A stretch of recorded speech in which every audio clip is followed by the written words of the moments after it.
During the last week of October, Patrick's family headed to Gettysburg, Pennsylvania for a family trip. Now, this trip was a substitute for the trip that we were supposed to do to Ireland.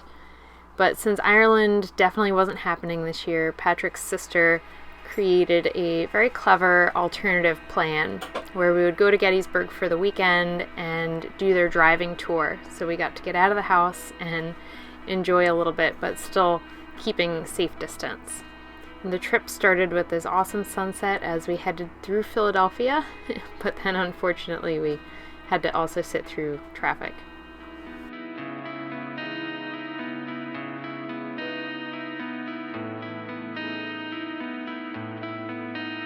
The room is really nice, probably much nicer than what Patrick and I are used to. We're usually in tents or the camper or cheap motels most of the time, so the Marriott is very nice. We're hoping to maybe go check out the pool before it closes in about an hour and settle in, because tomorrow is going to be walking around with the family and checking out everything, because we've never been to Gettysburg before, so lots of stuff to see.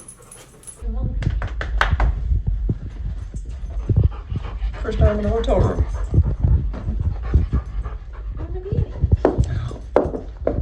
He has no idea what to do. One of the best things about this Marriott is that it's dog friendly. Like, so dog friendly that Redford got a treat when we checked in, and there are no breed restrictions and no restrictions on size. They're very dog friendly. So we were happy that Red got to come and be a part of the family trip, and I think he was pretty happy about it as well.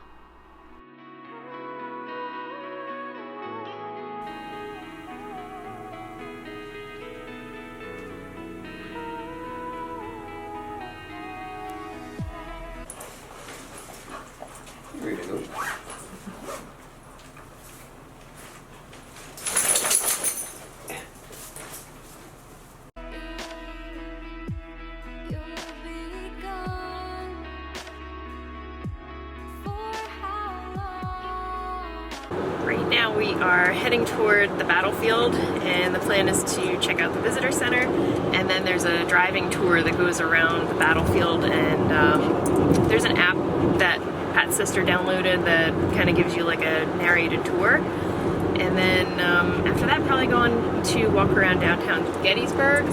Now the tricky thing is that we have the dog, which is nice, but it also kind of makes it a little bit more of a challenge because one of us has to stay with the dog, and the dog can't go in the visitor center. So I think we're probably just going to take turns. Like, one of us goes in, the other one hangs out with Redford for a little while, and we're kind of restricted on where he's allowed to go. He's not allowed to get out of the car at certain spots on the battlefield, so we have to try to figure out how to work the logistics of having the Redford. Take the next left onto Gettysburg National Military Park, then turn right. RVs.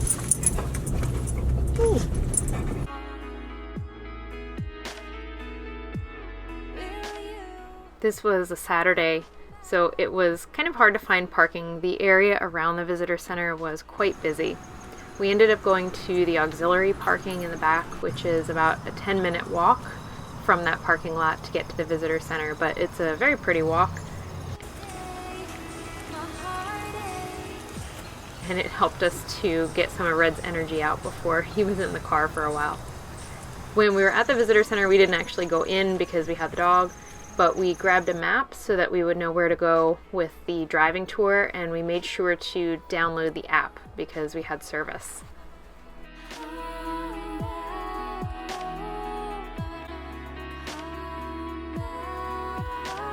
Slavery was essential to their way of life, and that their agricultural industry could not survive without slave labor.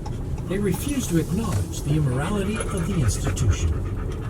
The driving tour starts at the visitor center, and it's a total of 24 miles if you drive the whole thing.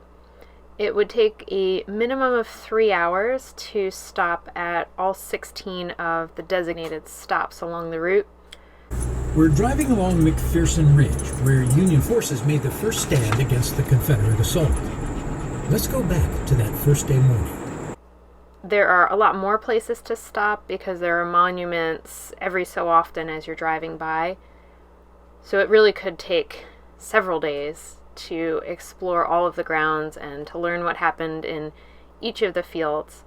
But we just had this one day, so we did the very quick version and stopped at some of the major points so that we could get a good overview and figure out what we would like to see the next time we get to come back to Gettysburg.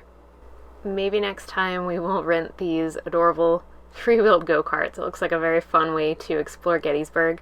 There were also a lot of people biking around the route.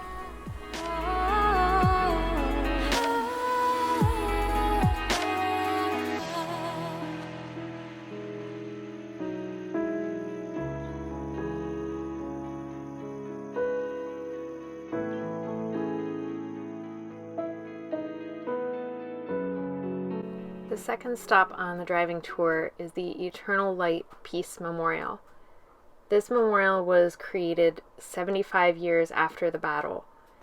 During that dedication, there were over 1,800 Civil War veterans that helped to dedicate this memorial to peace eternal in a nation united.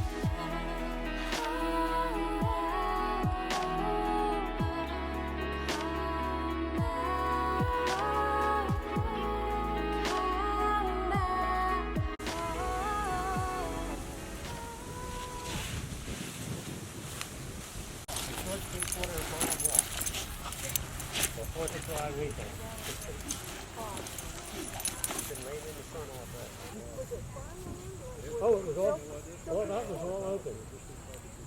So no props. Oh, yeah, there was. There are a lot of ways to see Gettysburg. Driving is just one of them. We saw quite a few people on horse tours. That would be so neat to go through the trails on horseback and have a guide tell you about what happened in each area. There are also a lot of hiking trails that I would love to check out if we get to come back. And I have to say that fall is a really awesome time to visit Gettysburg. The colors were beautiful. It wasn't as crowded as I imagine it probably gets in the summer. So that is definitely a nice perk.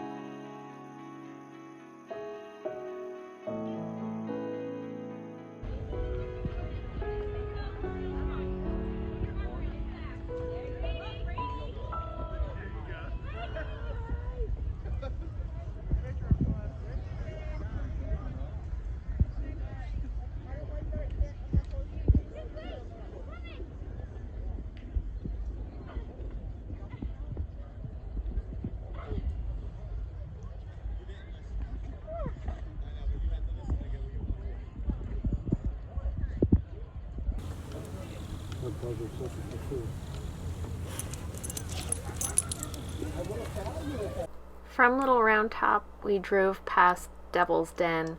This is a well-known area of the battlefield that's covered in large boulders, and those boulders served as hiding places for soldiers. This was an area of intense fighting, and it's also said to be one of the areas of the highest reported paranormal activity. From there, we drove past some of the farms. Like many farms in the Gettysburg area, the Trussell farm suffered a great deal of damage during the battle, none of which was ever paid for. After the smoke had cleared and the Trussells returned to their home, they found their horses dead and their fences demolished. Nearly all of their possessions had been stolen or destroyed. If you look closely at the old farm buildings, you can actually see some of the damage from the fighting. pause ahead at the largest monument in Gettysburg, the Pennsylvania. Keep talking.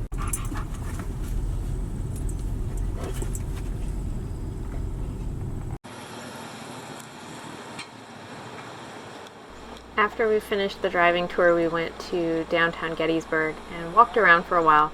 It's a very nice area, lots of shops and restaurants, and the historic houses are so neat. Lots of pieces that are still preserved from that time period.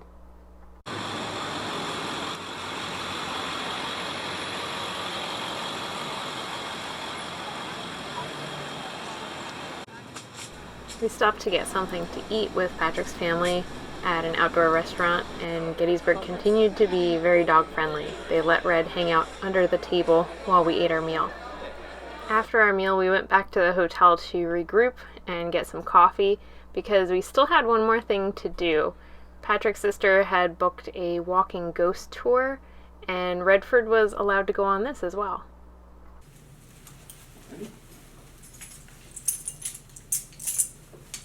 Going out again.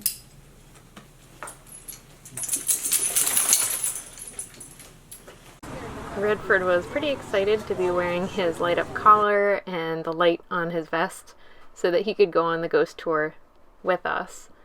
And the ghost tour is led by a person in period costume holding a candle, and they bring you down to some of the areas that you probably wouldn't go by yourself, so it's actually really fun. The guy who was standing down at the edge of the tree line there was holding his arm, and where a hand should have been coming out of his sleeve, it was nothing but blood. Now, it scared him so bad that he left his entire group standing here and went straight back to ghost tours. He was done. He had enough. Got you guys later.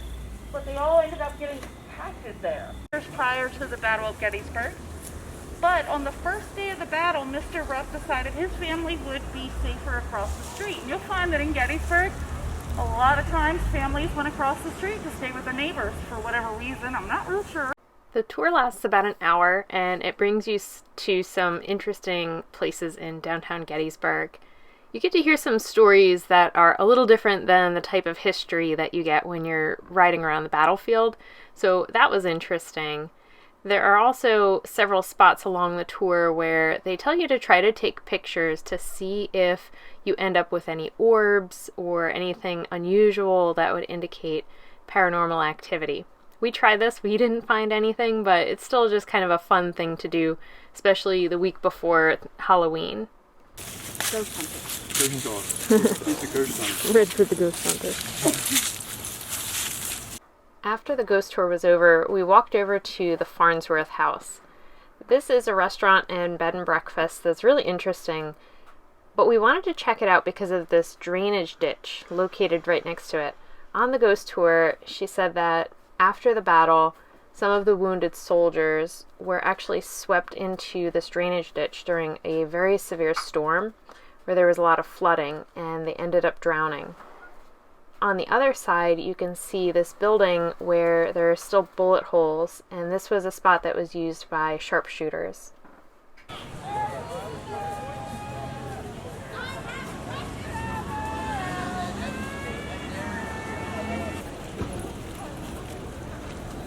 By that time, it had been a pretty long day, so we headed back to the hotel to regroup for the trip home tomorrow.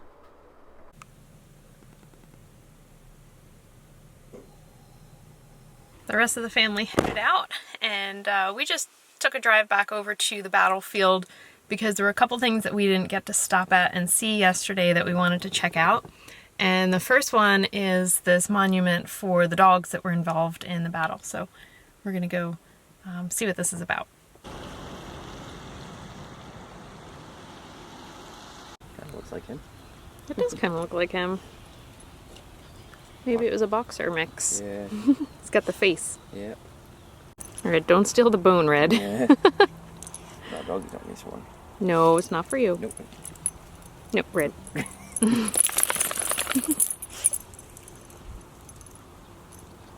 Dogs were seen as an important part of the battle.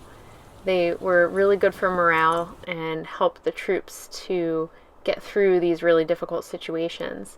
This is not the only monument that has a dog on it. The Irish monument also has a full-size wolfhound sitting at the bottom of it.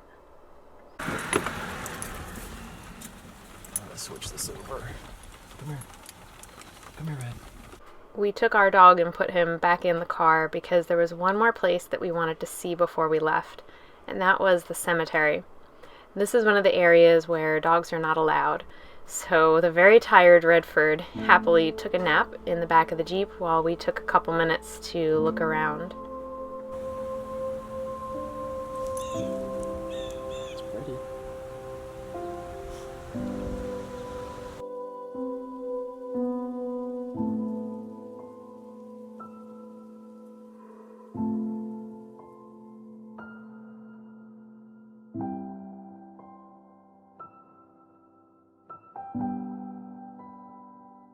The architect that designed the cemetery said that he wanted the space to reflect a feeling of simple grandeur.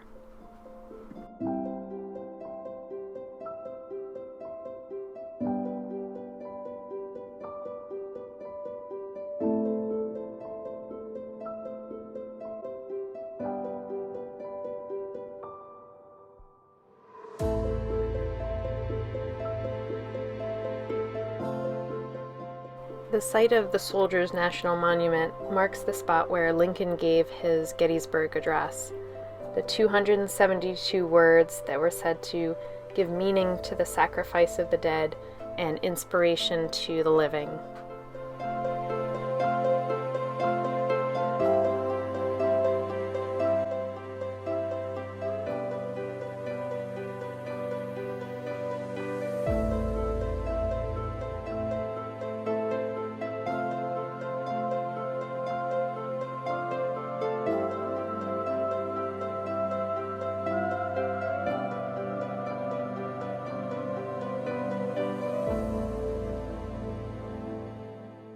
And then our all too short trip to Gettysburg was over and it was time to head home. But we know for sure that we want to come back and spend some more time exploring this area and learning more about the history. Thanks so much for coming along on this trip, and we look forward to sharing more history about our country with you in the future.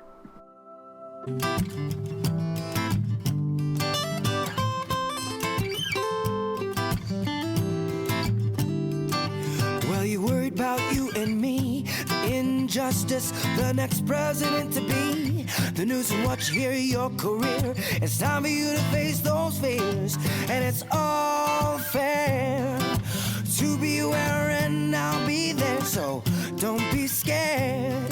Just take a deep breath of air, and 1, 2, 3 to 10, you begin to focus again, and though time flies, we'll have enough to realize